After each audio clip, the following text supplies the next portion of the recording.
My mother-in-law scrutinized the allergy test results with a piercing gaze.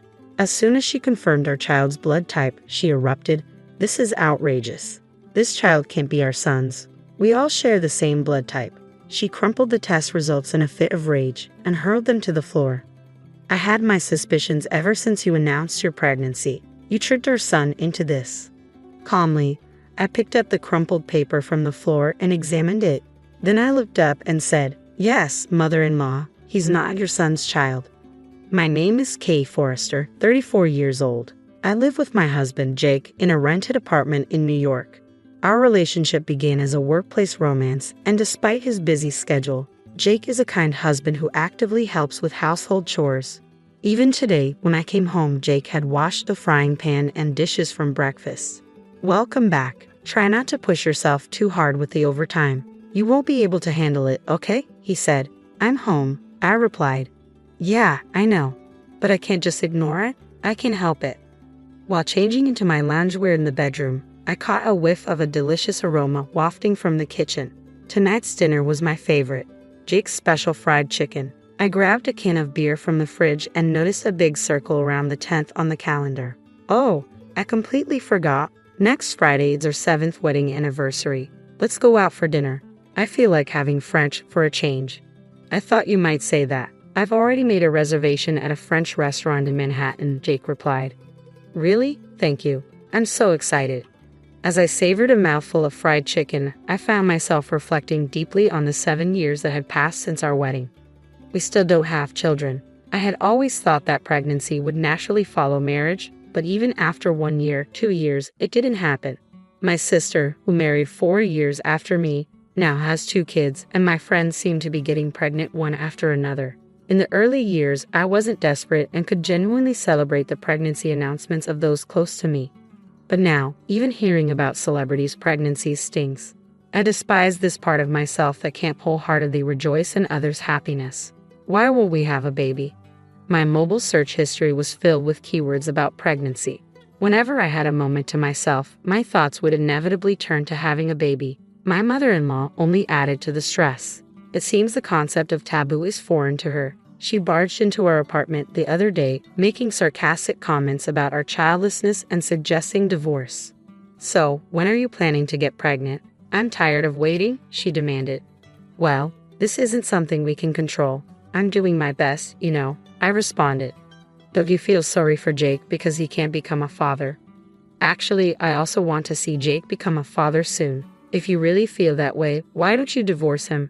I believe there's someone more suitable for Jake. If he marries a healthy woman who can bear children, he'd become a father in no time," she retorted. Her words stung, and though I tried to stay calm, the frustration and sadness were overwhelming. Facing such harsh words with a straight face, I managed to get by all this time thanks to Jake and my father-in-law. They've always stood up for me, often appearing more exasperated with my mother-in-law's obsession with wanting grandchildren than I was. To maintain my peace, I kept a safe distance from her, avoiding unnecessary contact and only acknowledging her on Mother's Day and her birthday. One night, as usual, Jake and I were watching TV after dinner. I had been feeling a little feverish since morning, so I decided to check my temperature. It was slightly elevated at 99.5 degrees Fahrenheit. I often feel under the weather before my period, but when I checked my period tracking app, I realized my period was late this month.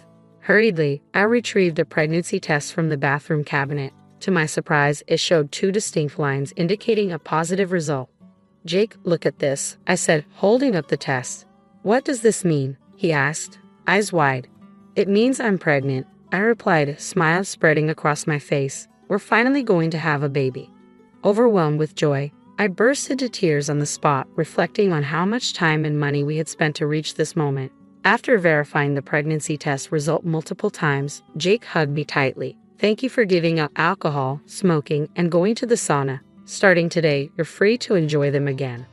"Nah, compared to the effort you've put in, my sacrifices are nothing. I'll hold off on the drinks until after you've safely given birth.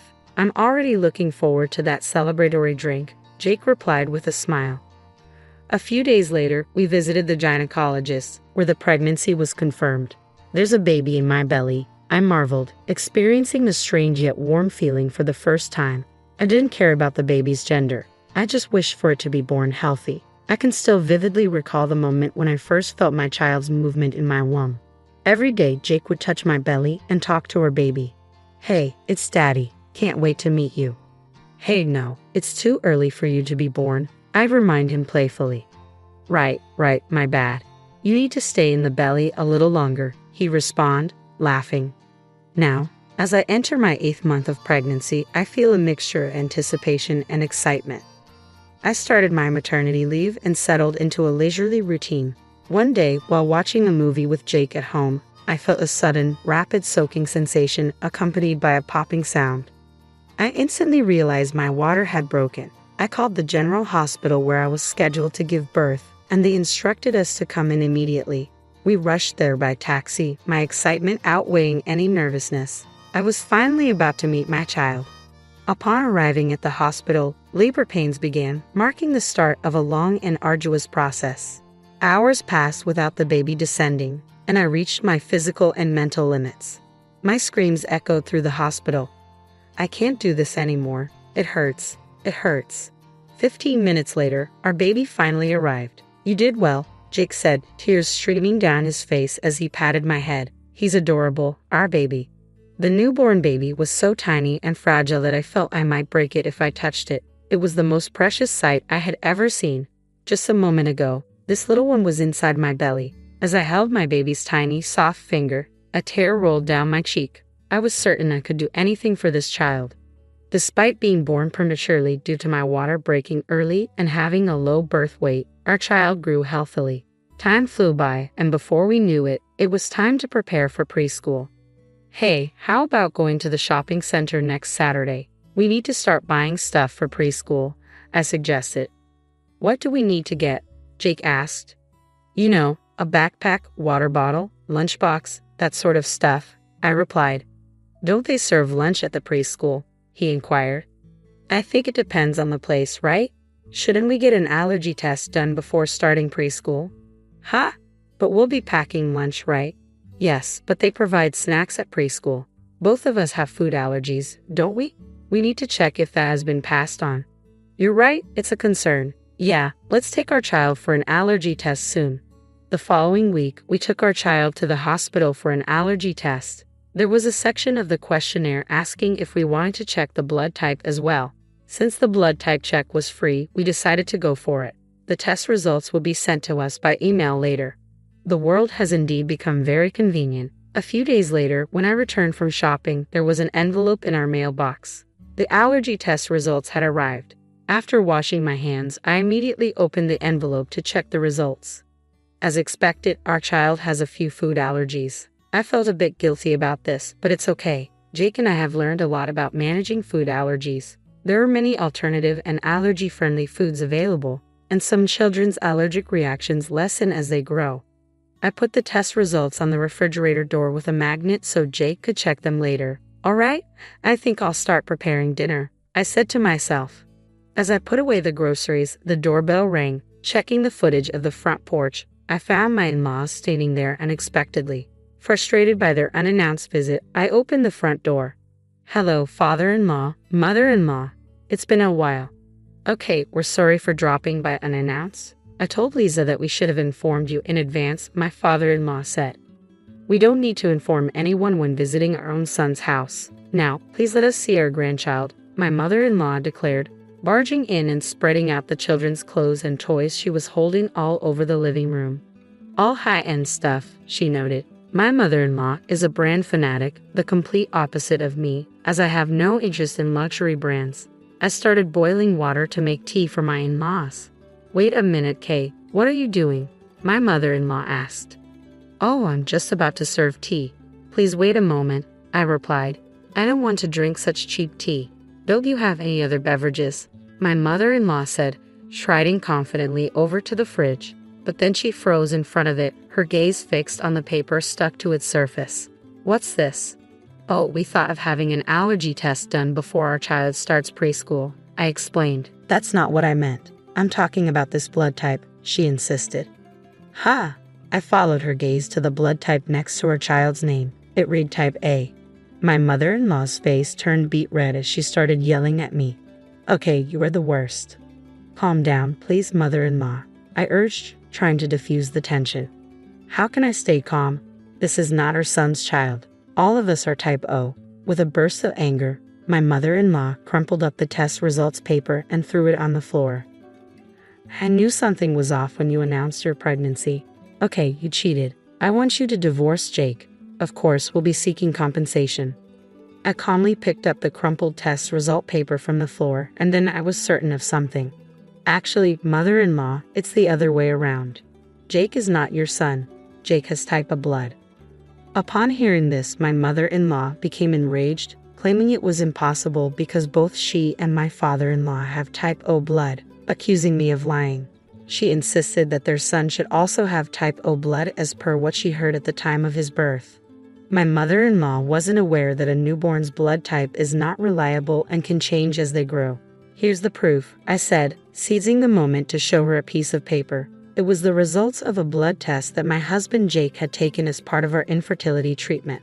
His blood type unmistakably was A. Seeing this, my mother-in-law turned pale and silently sat down on a chair. She began to sweat coldly, obviously rattled. My usually quiet father-in-law spoke up. What does this mean, Lisa? There's a reason behind this. A reason? Are you going to make excuses? Stop messing around. This was the first time I'd seen my father-in-law explode with such anger. I quickly told my child to go into the other room. Even if they couldn't understand yet, I didn't want them hearing this messy conversation. After a few minutes of tense silence, my mother-in-law, seemingly resigned, started to tell the truth through her tears. It was a revelation that dated back 30 years. Early in their marriage, my father-in-law often embarked on long business trips abroad, a necessity of his job in a trading company.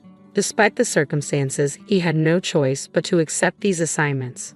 Meanwhile, my mother-in-law, feeling isolated after moving away from her hometown and lacking nearby friends, found solace in an affair born of loneliness.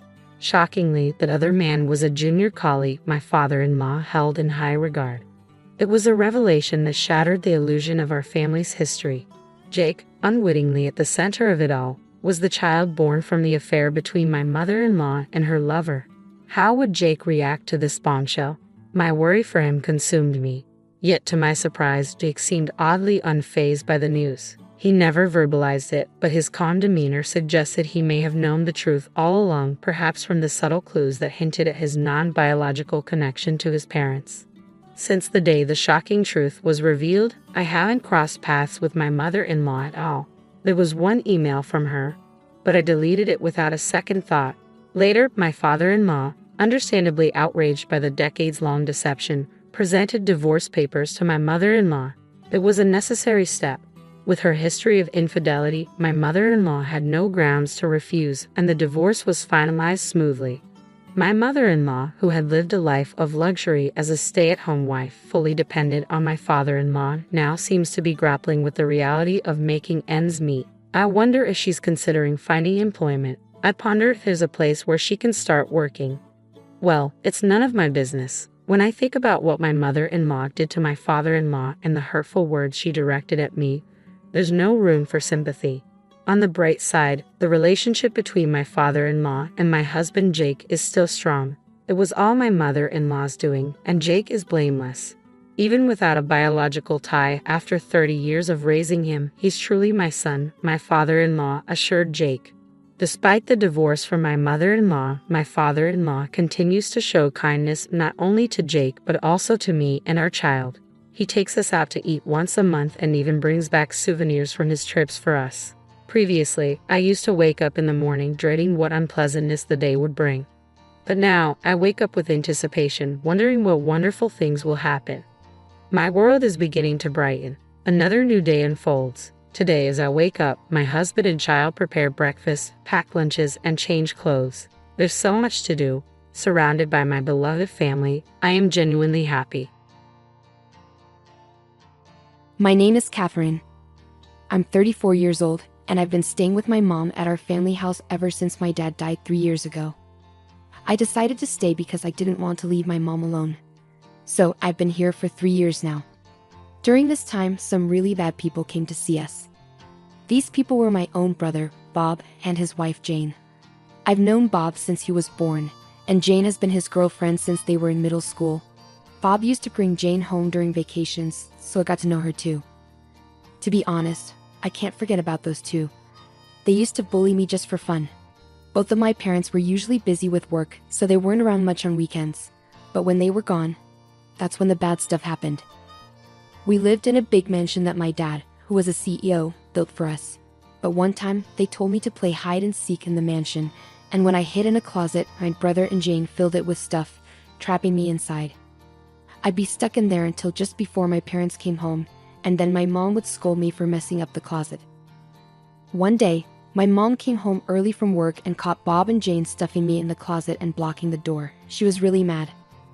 After that, they never locked me in the closet again, but they kept bothering me. I was angry at my parents for not being there when I needed them. I resented Bob and Jane, but I also felt mad at my parents for not helping me. Then, when I was in middle school, Bob and Jane did something really mean.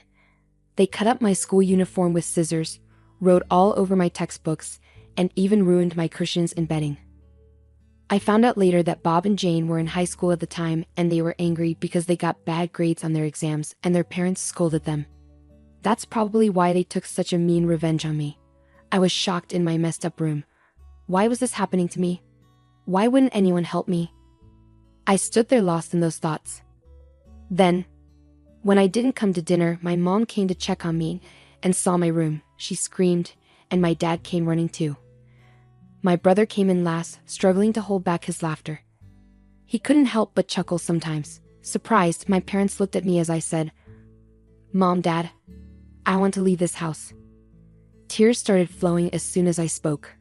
No one is helping me. Bob and Jane are always mean to me together. They've ruined my toys, my school stuff, and my clothes. I don't want to live here anymore. I'm mad at both of you, Dad and Mom. You haven't helped me. It was probably the first time I cried so much in front of my family. Before that, I just quietly endured and cried alone when things were tough. But this time, I cried loudly like a child. Seeing me like that, my mom hugged me and said, "I'm sorry for everything." Even my brother, after seeing how upset I was, seemed to understand how serious it was. He tried to leave, but my dad stopped him. "Do you understand what you've done? This is serious," my father said. Even though he wasn't yelling, his voice was scary, even to me, who wasn't being scolded. "Come on, Dad. It's not like we committed a crime. We were just having some fun," my brother replied. "Destruction of property is a crime. You need to understand that you have to make up for it," my father explained. But Catherine is family, and I'm still young. Minors can't be criminals, can they? My brother protested. My father sighed deeply at my brother's excuse. True, as a minor, you might not have the means to pay. But as parents, we're responsible for your actions. If you can't compensate, we'll have to. It's time for you to go live with your uncle. Uncle? My father's younger brother was known for being strict and disliked dishonesty. He was like a scary figure to the neighborhood kids, similar to a boogeyman. While he was nice to well-behaved children like me, he had no patience for troublemakers like my brother, Bob, and Jane. Bob never got along with him. "No, I don't want to live with Uncle. I promise I'll behave better," my brother begged. I've heard that promise too many times. When you and Jane locked Catherine in the closet, when you two chased her around, when you threw bugs at her even though you knew she was scared, every time we found out, we scolded you and you always promised to stop. But you kept doing it anyway. We can't have someone in our home who hurts our family, even if they're family themselves. "You're not welcome here anymore," my father declared. After my father's declaration, he grabbed Bob by the neck and took him away. Later on, I learned that my parents were really upset with Bob's behavior. Even after being scolded, Bob didn't seem to get why he was in trouble. He just kept bothering me. I figured he was beyond help. Some people just don't understand how to behave in society. I learned that from watching Bob and Jane. Originally, Bob planned to go to university using our father's money after high school. But our father didn't think he'd do well there. He said, "You'll just cause trouble for others." So Bob ended up working at our uncle's company right after high school, but he seemed desperate to leave. As soon as he graduated, he and Jane rented an apartment together. They decided to live together without any help from our parents or uncle for rent or expenses. Later on, Bob asked me to lend him some money, even though I was just starting high school and didn't have a job. All the money I had saved up before, which Bob used to steal when he lived with us, was given back to me by my parents. I kept track of it in a notebook. So, I did have money saved, but I wasn't going to give it to him. I told Bob, "Aren't you embarrassed to ask your high school sister for money? I don't even have a job, so I don't have extra money to give you." After that, I told my parents about Bob's request, and they were angry. They'd promised not to help him anymore. I thought Bob and Jane should learn to live on their own without relying on others. From then on, I focused on my studies. I worked hard and went to college. After graduating, I got a job and continued learning new things. I was so busy with my own life that I forgot all about Bob. As I had forgotten about him, an invitation to Bob's wedding arrived at our house. The bride was Jane, of course, his partner. So they're finally tying the knot. I thought as my parents and I discussed whether we should go to the wedding of a family member. However, a few days before the wedding, my father collapsed and was taken away by an ambulance. He had always been frail, but this was the first time he had collapsed, so my mother and I panicked and called for help. During this crisis, I reached out to my brother, but he brushed me off, saying, "I'm getting married soon. Don't bother me during this important time." Even when I told him our father was urgently hospitalized, he dismissed it, saying, "He just tripped, right? Make sure you come to my wedding." Then he hung up. Sadly, our father passed away shortly after. With the funeral arrangements underway, my mother and I informed my brother that we couldn't attend his wedding. Despite his insistence that we should be there, my mother and I decided not to go. We also let Jane's parents know about our father's passing and our inability to attend. While Jane's parents understood, my brother and Jane accused us of disrespect for not attending. The message my mother and I received on our voicemail accusing us of rudeness was so absurd that it made me wonder who the real rude person was. While we were focused on arranging our father's funeral, my brother and Jane went ahead with their wedding without considering our loss. After that, my mother and I never brought it up, but we felt like our relationship with my brother was completely broken. Then, out of nowhere, my brother showed up at our door. When I answered the intercom and he said he had a delivery, I wasn't expecting him to be there in person. When I opened the door, there he was, along with Jane, carrying large suitcases. They'd pushed past me and barged into the house. "Hey, hold on, what's going on?" I protested. It seemed like my brother had forgotten our father's words, who had told him never to come back to our house. Despite that, they both barged in, dropped their luggage in the hallway, and started talking nonsense to me. "You and Mom need to leave this house right now," my brother demanded. "What? Mom has dementia, remember?" I was stunned. What was my brother talking about? It had been 3 years since our father passed away, and he hadn't apologized, visited the grave, or done anything to make amends. And now, he was asking for our family mansion. On top of that, he was assuming our mother had dementia and planning to kick her out. I was left speechless. Then our mother appeared from a room in the back. "Catherine, what's happening?" As she saw my brother, she said something shocking. "Oh, who are you?" "If you're a stranger, please leave," she said. My brother and Jane laughed at her. "See, this happens every time we see her. Her dementia must be getting worse. You take care of Mom. I'll take the mansion. I'm the oldest son, so I should get it," my brother declared as he walked further into the house. Jane, copying my brother, turned to me and our mother and said, "Take the old lady and go. I never want to see you again." I hurried to my mother's side and asked, "Mom, are you all right?" We felt like we were being pushed out, so we left the mansion, leaving all the old furniture behind. My mother and I gathered our things and left the house.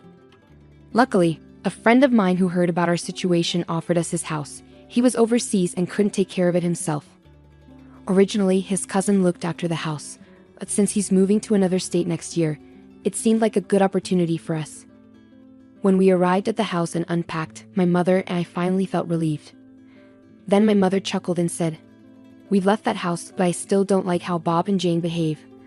Maybe we should sell the house," she suggested. I asked my mother about what Bob said regarding her having dementia.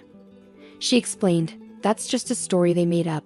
About 2 years ago, they started asking me for money all the time, but they didn't even attend their father's funeral, and they never bothered to check on me afterward." I couldn't believe their audacity to ask for money after all they'd done, so every time they asked, I pretended not to know them and said, "Who? I don't know you." You're a stranger to me, right? Oh, I understand now, I remarked. It seemed Bob and Jane misinterpreted my mother's deliberate distance and treated her like a stranger because she wanted nothing to do with them anymore. They thought her indifference meant she genuinely didn't remember them, leading them to believe she had dementia. Regardless, I believe it was wrong to kick someone out of their home, especially if they thought they had dementia. My mother quickly decided to sell the mansion. We'd have been discussing selling it ever since my father passed away, as it was too big for just the two of us. At that time, an executive from my father's company, where I was being trained as a successor, expressed interest in buying it. So the buyer was almost certain. We just needed to go through the paperwork. When I spoke to a real estate contact and explained the situation to the executive, they agreed that leaving the mansion with Bob and Jane would lead to serious problems. It was clear that action needed to be taken swiftly. A week later, our phones wouldn't stop ringing. Bob called my mother while Jane called me repeatedly. They probably wanted to tell us the same thing, but we found it amusing and decided to ignore them for 30 minutes and just enjoy our tea. As we chatted, an hour passed without us realizing it, and it seemed like Bob and Jane had been trying to reach us the whole time. When I finally answered Jane's call, she exclaimed, "Finally. Why didn't you answer sooner? There's a big problem. The house has been taken over." Wait, didn't you two take over the house? I think it says who should be saying that we've been taken over, I retorted. No, Bob and I were living in this mansion, but now some strangers have shown up and are demanding that we leave. They just barged in and are trying to kick us out. Our mansion has been taken over, she exclaimed. I couldn't help but burst out laughing. I really wanted to remind her that they were the ones who invaded the house in the first place and were unlawfully occupying it. Chuckling a bit, I replied, "You're talking about being taken over, but you're not even the legal owners. My mother, who was the rightful owner, has sold the house to someone else. So strangers who have no connection to the property should quickly move out." What? She sold it? This mansion? She sounded shocked. But this mansion belongs to Bob, she protested. When did anyone ever say that? I questioned. Well, no one explicitly said it, but Bob is the eldest son. Isn't it natural for him to eventually inherit this house, the property, and his dad's company? And I'll be living as the elegant wife of the CEO in this mansion, Jane argued. Despite her confidence, Jane seemed panicked. I couldn't help but burst out laughing again. The fact that she assumed Bob would automatically inherit the mansion and become the CEO of the company his father ran was astonishing. Such naive thinking, I thought to myself. Given Jane's strong belief, Bob probably also thought he would inherit both the mansion and the company, even though no one had ever promised him that. Once more, I couldn't help but laugh at Jane's words.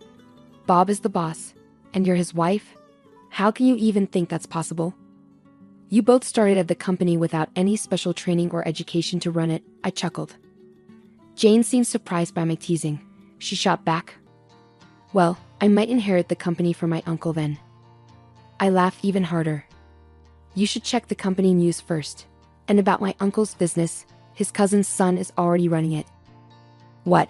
So Bob can't be CEO, and I can't be a CEO's wife? Jane couldn't believe it. That's right. Can I hang up now? I don't think I need to talk to strangers anymore, I said. Please, Catherine, wait. Can you give us some money? Jane pleaded. I hung up the call, but later I heard what happened next from Uncle. Bob and Jane didn't want to leave the mansion.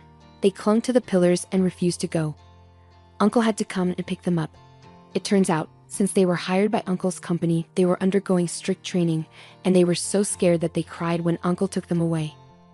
They were taken to a mountain retreat owned by one of Uncle's friends because they were too unpredictable on their own. Uncle warned them that if they didn't behave at the retreat, they'd be stuck there forever. Despite this, they tried to escape multiple times but got caught every time. Meanwhile, the person who was supposed to manage the house was my fiancé, who's currently working abroad. I'm living in his parents' house now. He's planning to come back home this year, so we'll start planning our wedding soon. My mother and uncle who helped us will be invited to the wedding, but Bob and Jane won't be invited. I'm Dawn, and I'm 40 years old. Looking back on a tough time in my life, it all started when I decided to end my marriage with Ben. I realized we weren't a good match because he acted like a child and annoyed me. The idea of staying with him forever felt like too much to bear. But it wasn't just Ben who made me unhappy. His mom, Carol, also made my life difficult. Right from the start, she made it clear she didn't think I was good enough for her son. Her constant criticism and mean comments made me feel bad about myself and like I didn't belong in my own marriage.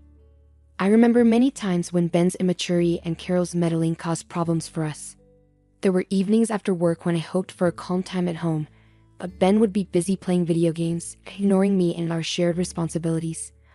When I tried to talk to him about it, he just brushed me off, saying I was making a big deal out of nothing. Ben, I had a really long day at work. Could you please help out with the chores? Can it wait? I'm busy playing this game right now. But that wasn't even the worst part. There was a time when he forgot our anniversary. I can't believe you forgot our anniversary, Ben. It was a special day for us. Oh, come on, Don. It's just a date. We can celebrate it another time. Then he invited his mother over without even asking me first. Why did you invite your mother over without talking to me? I was hoping for a quiet weekend together. She's my mom, Don. She can visit whenever she wants. Don't be so stressed about it. And let me tell you about our money situation. It felt like I was married to a kid. Ben, can we talk about making some financial plans and saving for the future? You worry too much, Don. Let's just spend our money and deal with it later. These are just a few examples of how my marriage was falling apart. My concerns were ignored, my feelings didn't matter, and my needs were forgotten. It became clear that Ben's childishness and lack of caring were big problems in our relationship. Then there were the family get-togethers where Carol would always find a way to insult me in front of everyone. Her mean comments about my looks, job, and even my cooking really hurt. She seemed to enjoy making me uncomfortable, while Ben usually pretended not to notice, too scared to stand up to his mom. Let me give you a few real examples of how she, just like her son, put me down and made me feel small. Example 1. Carol, I spent a long time cooking this meal for everyone. I hope you like it. Well, let's see if it's even good. I'm not sure I trust your cooking. Example 2. Carol, I found this dress for the event. I think it would look nice on me. Oh honey, that dress is too revealing for someone your age. You want to look silly to you? Example 3. Carol, please don't criticize how I raise my kids. I know what's best for them. Well, clearly you don't, or you wouldn't make such silly decisions. What's wrong with you? Example 4. Carol, I've been working hard to stay healthy. I'd like your support. Oh please? All that exercise and dieting won't make a difference. You'll never look as good as me. Example 5. Carol, I asked you nicely before. Please stop saying mean things about me to other people. I'm just being honest, dear. People should know what you're really like. These conversations show how Carol always put me down and said hurtful things throughout my marriage. Her actions caused a lot of stress and made it hard to find any happiness with Ben. I reached a point where I knew I deserved better than this toxic situation. I made the tough choice to file for divorce, wanting to break free from the constant emotional pain I'd endured for too long. The courtroom became a place where I had to explain to the judge why I wanted to end the marriage, talking about how it had hurt me. When the legal process was over, I felt a bit lighter, like a weight had been lifted off my shoulders. But then something unexpected happened. My ex-mother-in-law, Carol, couldn't hide her happiness. She stood up in court looking thrilled and said she'd finally gotten rid of me and won her son back. I've won. I finally won. Hearing her say that made me furious. How could she be happy about my pain and the end of my marriage? I couldn't hold back my anger. I told her exactly what I thought of her, calling her out for being a mean and spiteful person. But instead of being affected by what I said, Carol just laughed. Her laughter filled the courtroom, making the end of that painful chapter in my life even harder to bear. It was a scary reminder that some people feel like they win by hurting others, and her joy only made me more determined to move past the toxic situation I've been in. Leaving the courtroom behind, I decided to take back control of my life and find the happiness I deserved. Carol's laughter reminded me of the battles I fought and the strength I found in myself. I wouldn't let others' judgments or cruelty define me anymore. I was determined to rise above the negativity and embrace the freedom waiting for me. With every step forward, I started a journey of healing and self-discovery. The path ahead wasn't easy, but I faced it with determination. I knew finding happiness wouldn't be easy, but I'd grown stronger from the struggles I'd faced. It was time to leave behind the drama and pain and look forward to a future full of hope and self-love. But unfortunately, the story doesn't end there. It seems like trouble just keeps finding me. Remember when Carol was gloating about winning? Well, she thought she'd get something out of it, but she never did, and she never will. You see, she believed she'd finally get her hands on a prized family heirloom she'd envied for years. What she didn't know was that I held the key to her dreams. It was a stunning diamond orchid necklace, passed down through generations in my family. Its beauty and rarity made it incredibly valuable, worth millions of dollars. Carol's eyes always lit up with greed whenever she saw it, but she could never have it. Throughout my marriage to Ben, Carol would often suggest selling the necklace for practical reasons, but I always refused, explaining its sentimental value and importance to my family. Even after the divorce, Carol still thought she deserved half of its worth. She believed she was entitled to it, thinking it would fulfill her materialistic desires. But what she didn't know was that I had a plan. It had been a month since the divorce, and I thought I'd left Carol and her schemes behind. Then, one evening, I was surprised when I heard a familiar knock on my door. Opening it, I saw Carol standing there, crying and shaking. "Dawn, please, can we talk?" Feeling curious and a bit sorry for her, I let her in to get away from the cold. I wondered why she was so upset and why she'd come to see me. We sat down in the living room, and I asked her to tell me what was wrong. Through her tears, Carol managed to speak, her voice trembling. "My plan, it's all gone wrong, Dawn," Carol said between sobs. "I thought I'd get what I wanted, but it's turned into a disaster." I felt skeptical but curious about what she was talking about. "What plan, Carol? And why are you so upset?" Carol took a deep breath, trying to calm herself down. "You see, I thought Ben would get half of the value of the heirloom, and I would finally get what I wanted. But he told me something that changed everything." I leaned in, eager to hear what she had to say. "What did Ben tell you, Carol? Please tell me." Carol wiped away her tears, her voice sounding regretful and surprised. Ben told me he'd forgotten to mention a prenuptial agreement he signed before we got married. It said the heirloom and all your money were protected. I never had a chance." I couldn't help but laugh, feeling a mix of relief and triumph. "Oh, Carol, I've been waiting for this moment. I always knew your schemes would backfire." Carol's face turned red with embarrassment and anger. "You knew the whole time, and you let me think I had won. How could you do that?" Leaning back in my chair, feeling triumphant, I smiled at Carol. "Oh, Carol, I didn't make you believe anything. You just saw what you wanted to see because you were so focused on what you wanted. I knew the truth would come out eventually, and it did." As Carol faced the reality of her actions, her tears turned into frustration and regret. She had gambled and lost, leaving her with nothing but defeat. "I can't believe you had a prenup, Dawn.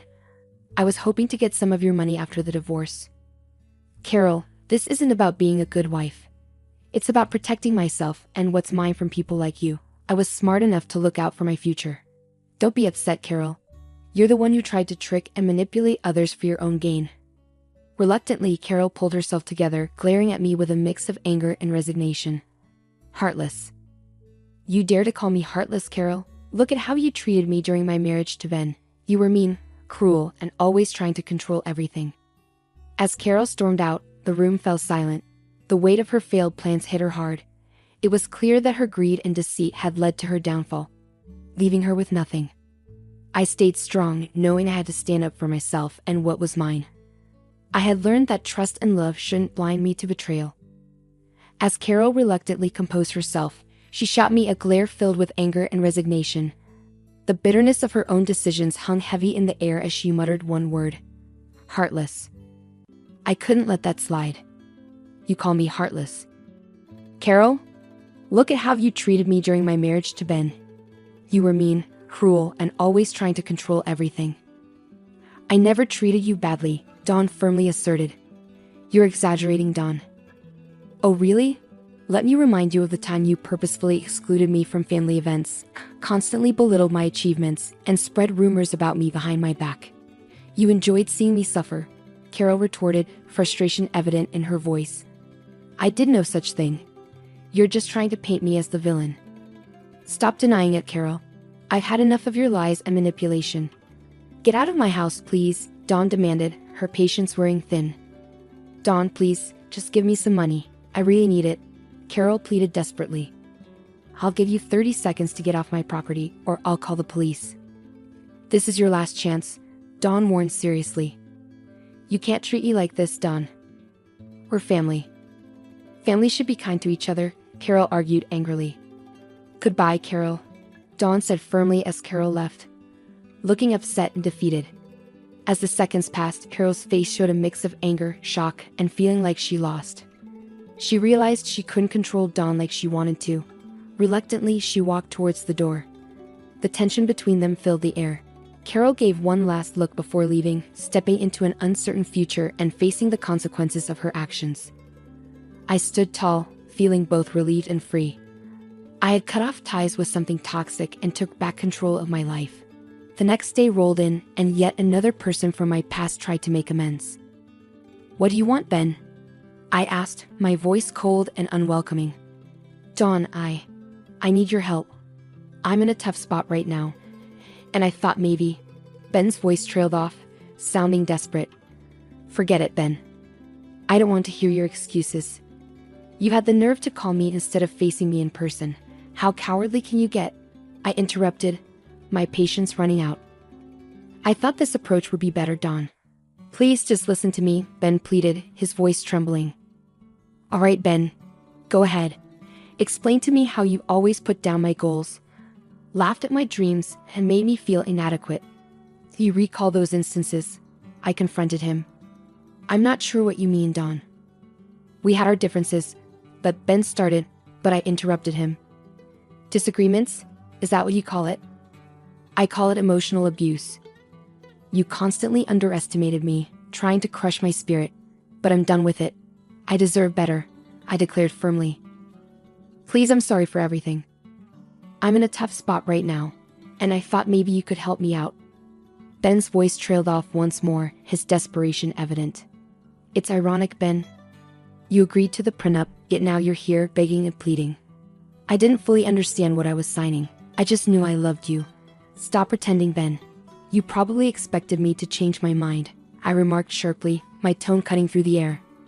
Dawn, please just listen to me, Ben pleaded once more. I'm saying this for the last time. If you ever attempt to reach out to me again, I'll take legal action and get a restraining order against you. Clear? I warned him sternly. But Dawn. Ben tried to protest, but I cut him off. No, Ben, it's finished. Goodbye, I stated firmly, ending the call and removing his number from my contacts. I was finally free from both of them, and I felt relieved. As I sat and pondered on the journey I'd been through since my turbulent marriage ended, a feeling of contentment enveloped me. I was in a much better place now, both mentally and emotionally. It felt like a heavy burden had been lifted, allowing me to breathe freely once more.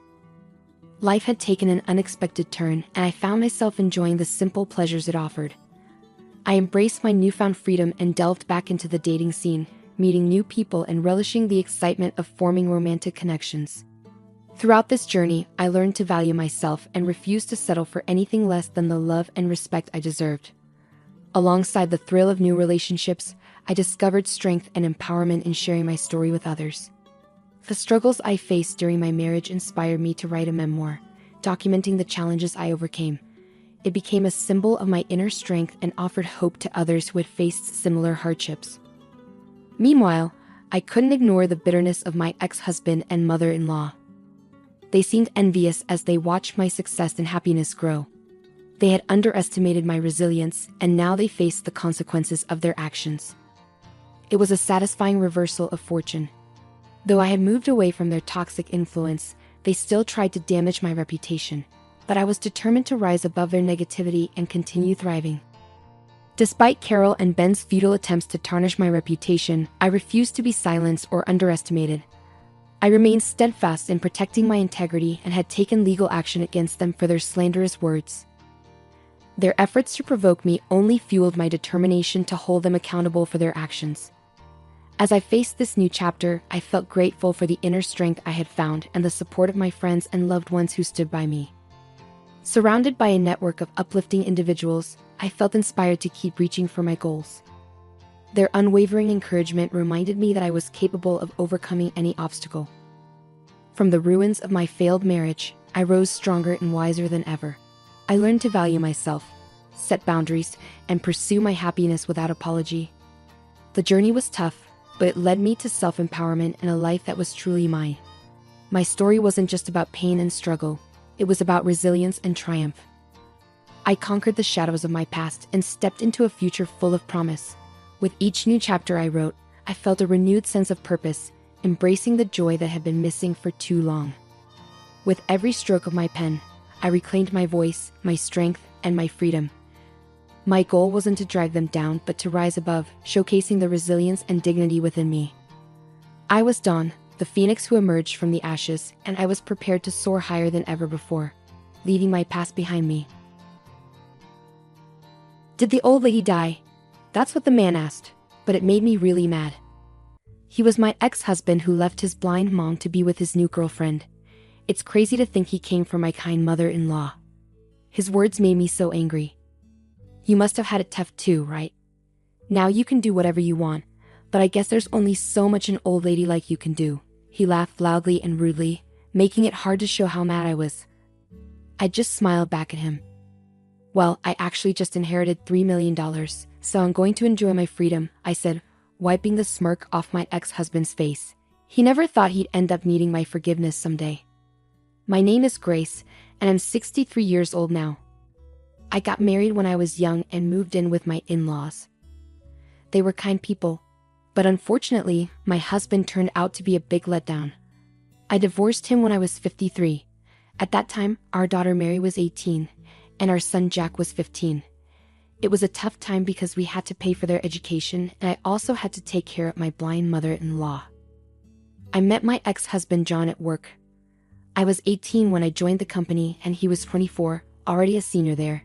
He seemed reliable and caring, which I admired. Despite being popular, he liked me and asked me out. When we decided to get married, I met his parents. His dad had trouble moving around, and his mom couldn't see. I was touched to see John taking care of them while working. Even though my parents were worried about my future, seeing how much John cared for his parents made me ignore their concerns and marry him. My parents were upset and cut ties with me, but I was confident in my decision. Being young, I wasn't scared of anything. After getting married, I decided to quit my job so I could take care of my in-laws and manage our household. My husband, John, was grateful for this arrangement as it allowed him to focus on his work. My in-laws treated me like their own daughter and always showed appreciation for what I did. Even though taking care of them was challenging, their kindness made it easier to bear. John worked late every day, so I believed everything was going smoothly at home. One day, while at the grocery store, I bumped into one of John's former colleagues. We chatted about John and me, and the colleague mentioned how John always left work early because he was worried about me, which made him a great husband. I was puzzled because John usually came home late, not early. I thought it must have been a misunderstanding, so I just smiled awkwardly and agreed. When I got home, I brought it up with John, intending to subtly address the issue. But before I could finish, John got defensive and yelled at me, saying he was working hard and not just goofing off. He brushed off my concerns about his father needing more care, showing no willingness to help. This made me feel unsupported and frustrated by his reaction. I had a feeling something wasn't right, but I was too scared to confront my husband about it. I had gone against my parents' wishes to marry him, so I didn't have a backup plan if things went wrong. Plus, I was worried about my in-laws. So I just kept living each day as usual. Then, I had an idea to buy an electric wheelchair for my father-in-law. He was managing with a cane and a manual wheelchair, but with an electric one. He could move around more easily. And if I put my blind mother-in-law in the wheelchair and pushed her, we could go for walks farther from home. When I brought it up with my husband, I expected him to agree, but he wasn't too keen. He said we couldn't afford it with his income being tight. While it was true that we weren't wealthy, I felt the wheelchair would bring joy to my in-laws, so I suggested borrowing money from the bank and repaying it later with their pension. My husband reluctantly agreed, warning me not to cause trouble. I couldn't tell my in-laws exactly what he said. But when I mentioned we could borrow from the bank, my father-in-law was thrilled. So we went to the bank together, got a loan, and bought the wheelchair. My in-laws were overjoyed with their new mobility aid. Not long after, my father-in-law passed away, leaving me and my mother-in-law deeply saddened. But instead of offering comfort, John complained about the debt from buying the wheelchair. His words made me feel guilty, especially knowing my mother-in-law likely overheard. Now, it was just me and her at home. With her blindness, she could handle some things on her own, reducing my caregiving duties significantly. Around this time, John suggested we have children. I was unsure about his intentions, but I hoped it meant a positive change. We ended up having 2 children, but unfortunately, John didn't become more involved with household tasks even after they were born. My days were a whirlwind of chores and childcare. Despite it all, seeing my mother-in-law happy brought me comfort, especially when she heard the laughter of our children. After my father-in-law's death, we managed to find some happiness, but there were signs our marriage was struggling. John seemed distant, always late coming home, and showing little affection for my mother-in-law or the kids. He even started working on his days off, with no joy on his face. I began to accept that as long as he provided financially, maybe that was enough. Our marriage wasn't perfect, but our children grew up to be good-hearted and honest. Our family faced a big change when our daughter turned 18 and was heading off to college. On a Saturday, which was supposed to be a day off for John, he announced he was going to work. I had to remind him that he promised to take my mother-in-law to the hospital for her checkup. This was something we had planned for a few days, and it was also the day our daughter was moving into her college dorm. But John snapped at me, saying it was my job as a housewife to take care of such things. He claimed he needed to help our daughter set up for college. This outburst surprised me, and I couldn't believe he was being so insensitive. I'd never talked back to him before, but his attitude made me furious. He seemed taken aback by my reaction and continued to argue, saying hurtful things about why he married me in the first place. His words stung, and I felt regret for ever marrying him. I couldn't bear his insults anymore, so I simply told him to stop. I realized I couldn't expect anything from him anymore. He seemed satisfied that I didn't argue back and left, saying I should take care of my mother-in-law and the kids. After that, he never came back home again. It was a painful realization that our marriage was falling apart. In the end, I had my eldest daughter take care of her dorm move-in while I accompanied my mother-in-law to her health checkup. Despite the absence of my husband, we managed to get through the day. Everyone noticed he didn't come back, but nobody spoke about it. A few days later, a letter arrived from him, containing a divorce notice and a message stating he was leaving to live with his lover. He also mentioned he didn't want to be involved in the debts left by my in-laws and that we could live our lives as we pleased. I felt exhausted and realized I would be happier without him. Before filing for divorce, I informed my children and my mother-in-law about the situation. My mother-in-law was deeply shocked and apologized repeatedly while crying. She expressed her intention to move out, feeling like a stranger now that we were getting divorced. But I reassured her, saying she was just like my real mother and the only grandmother my children knew. I insisted that we were still a family and didn't need to worry about our future. Despite her tears, she thanked me for my words. However, I couldn't deny my worries. Even though my husband wasn't perfect, his financial contribution was still valuable. Now that he was gone, I felt uncertain about our future. I desperately searched for a job, but nobody would hire me because I had been a housewife for many years. Both Mary and Jack offered to work, but I felt like I had to find a way to support us.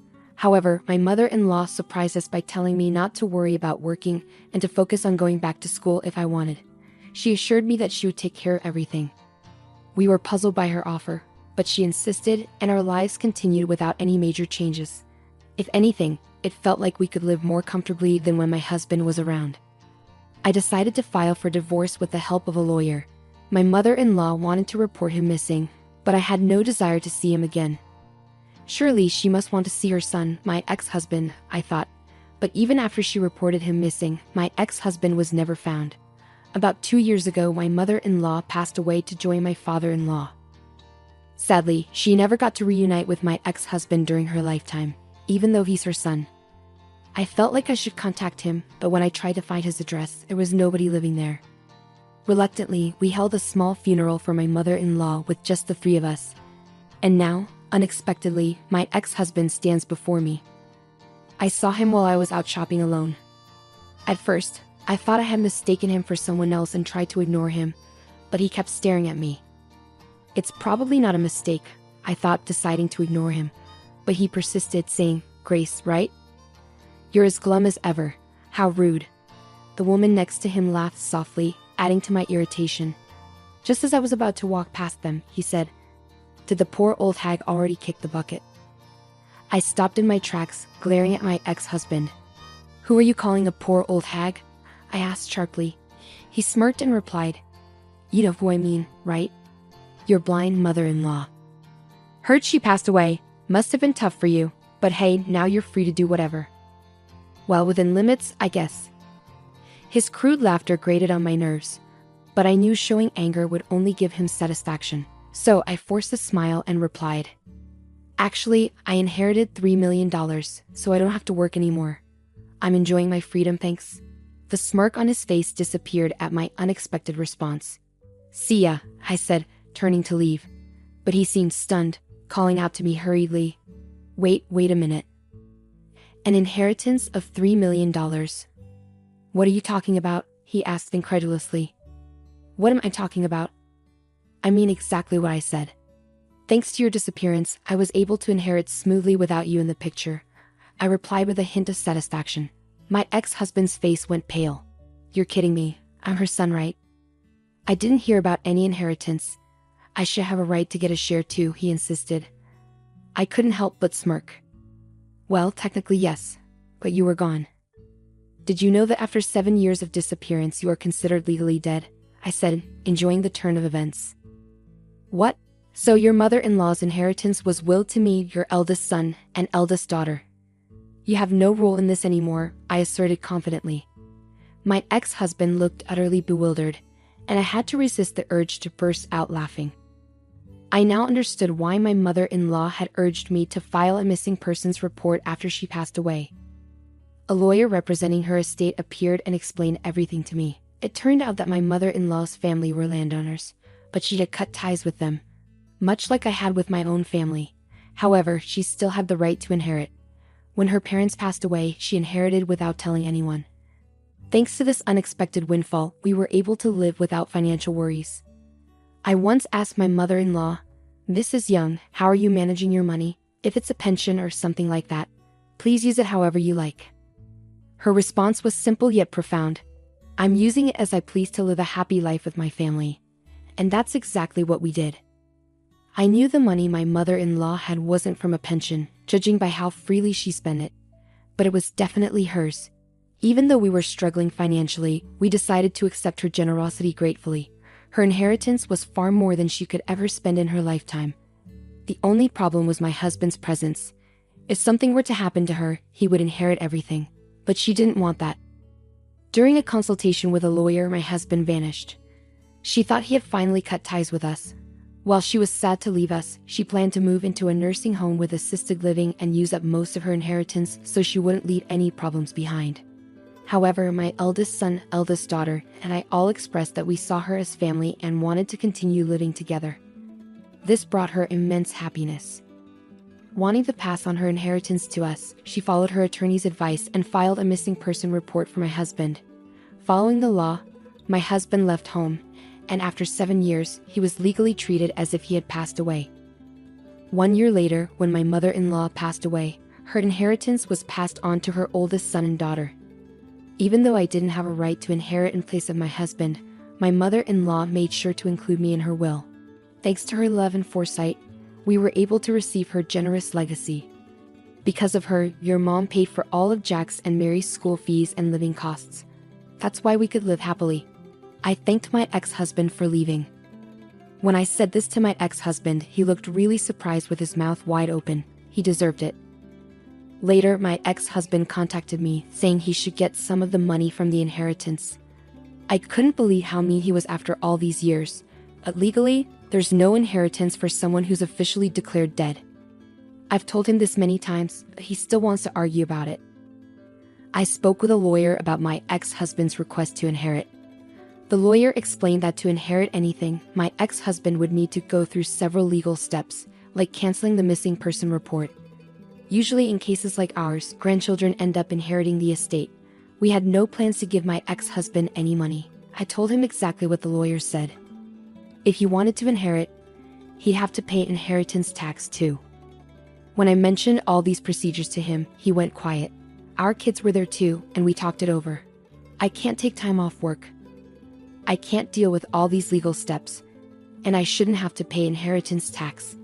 You guys should just give me my share. I helped you all out, so you owe me this much. My ex-husband argued. I was really upset by his stubbornness. It turns out he's just working day-to-day jobs now and can't even afford to take a day off. The company he worked for when we were married let him go because he was always absent. When I asked why he left his job and why he's struggling financially, he admitted he owed money to an old flame. He's been doing odd jobs and moving around a lot to pay off his debt. I get it, he insisted, but even with his explanation, I couldn't make sense of it. So things didn't work out with that other woman, huh? Then who was the woman you were with the other day? I asked. She's the one I've been searching for, my ex-husband mumbled quietly. When I heard this, I couldn't help but burst into laughter. My oldest son, my eldest daughter, and I were stunned into silence. Shaking my head at his foolishness, I told my ex-husband, "You're not young anymore. Stop acting like it." "She's my true love," he insisted. When he said that, I realized trying to reason with him was pointless. After reconnecting with my ex-husband, I discovered where he lives now. Turns out, he's staying in an apartment in the nearby town, but it's in his girlfriend's name. My oldest son ended up buying the entire building and became the landlord. "We have the money Grandma gave us. It didn't make sense to leave it sitting there," my son explained. Investing in real estate seemed like a better idea. Initially, I thought he wanted to assist his father, but that wasn't the case at all. Instead, if the rent is even slightly late, he's quick to demand it. The previous landlord might have been lenient, but my son doesn't operate like that. "You've caused your mother more than enough trouble. You selfishly picked this path, so you should face even more hardship than she did," my eldest son declared. It seemed like my son's way of penalizing his father, who had never been much of a dad. The kids surely had their own opinions about it. Perhaps that's why he couldn't handle this situation anymore. My ex-husband came to our house, pleading for forgiveness. "I'm truly sorry. I neglected my duties as a parent and a partner, Grace. I was wrong," he admitted. I couldn't help but let out a sigh as I watched my ex-husband's desperation. But I also had my own life to focus on. "Can't you talk to Jack and ask him to give me a break on the rent?" He looked so upset when he asked, my ex-husband pleaded. "If you had been a better father to our kids, maybe you wouldn't be in this situation, failing as a son, a husband, and a father. What do you have left in your life now?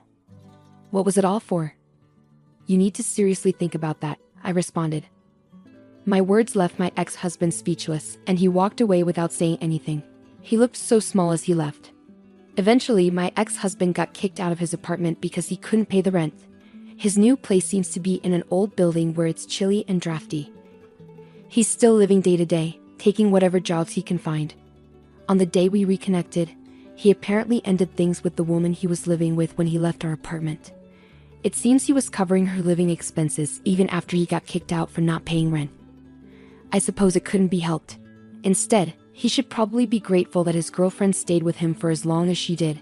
She was young and maybe didn't see his true colors, much like I did when we were together. As for us, we're doing really well now. Thanks to my mother-in-law's money, as my oldest son suggested, we invested in real estate and stocks, so we have a steady income without having to work too hard. We even have time for fun things like traveling every month. Plus, my eldest daughter, Mary, is getting married. Her fiancé is wonderful and treats her wonderfully. Our family and happiness are growing. I'm savoring the joy of today, which we achieved by overcoming our past struggles.